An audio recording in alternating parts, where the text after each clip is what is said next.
नायगाव विधानसभा मतदारसंघाचे आमदार राजेश पवार यांनी दिनांक 26/6/2024 बुधवार नगर परिषद कार्यालय धर्माबादच्या सभागृहामध्ये जनता दरबाराचं आयोजन केलं होतं.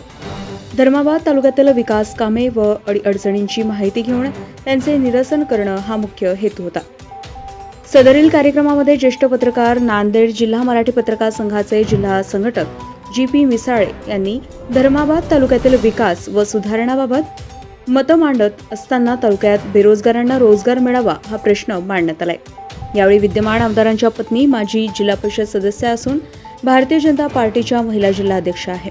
अशा लोकप्रतिनिधींनी हे लोकशाहीचा चौथा स्तंभ असलेल्या पत्रकारांबाबत आमदार राजेश पवार यांच्या पत्नी सौ पूनमताई पवार यांनी भरसभेत ज्येष्ठ पत्रकार GP मिसाळे सर यांना सर आपण कवडे गुरुजींची सुपारी घेऊन बोलत आहात का असं अपमानजनक वक्तव्य करत ज्येष्ठ पत्रकार GP मिसाळे यांच्या 35 वर्षाच्या पत्रकारितेचा जाहीर सभेत अपमान केलाय. हा बेजबाबदारपणे अपमानजनक वक्तव्य करणं हे आपल्या संस्कृतीला अशोभनीय आहे. अपमान करणारे सौ पूनमताई राजेश पवार यांनी जाहीर माफी मागावी. जाहीर सभेत एका ज्येष्ठ पत्रकारांचा अपमान व्यक्तिगत नसून समस्त धर्माबाद तालुक्यातील पत्रकारांचा अपमान आहे. पूनमताई पवार यांनी जाहीर माफी मागावी असं निवेदन यावेळी देण्यात आलंय.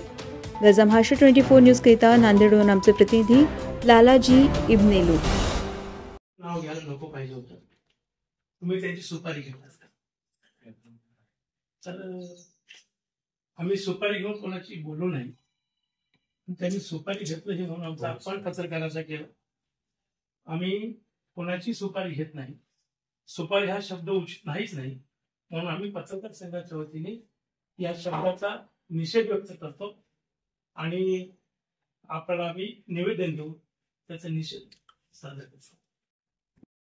ताज्या घडामोडी आणि बातम्या जाणून घेण्यासाठी गरजा महाराष्ट्र 24 न्यूज या आपल्या YouTube चॅनलला सबस्क्राईब करा आणि बेल आयकॉन दाबायला विसरू नका, जेणेकरून आपला व्हिडिओ आल्याची ताजी खबर तुम्हाला ताबडतोब मिळेल.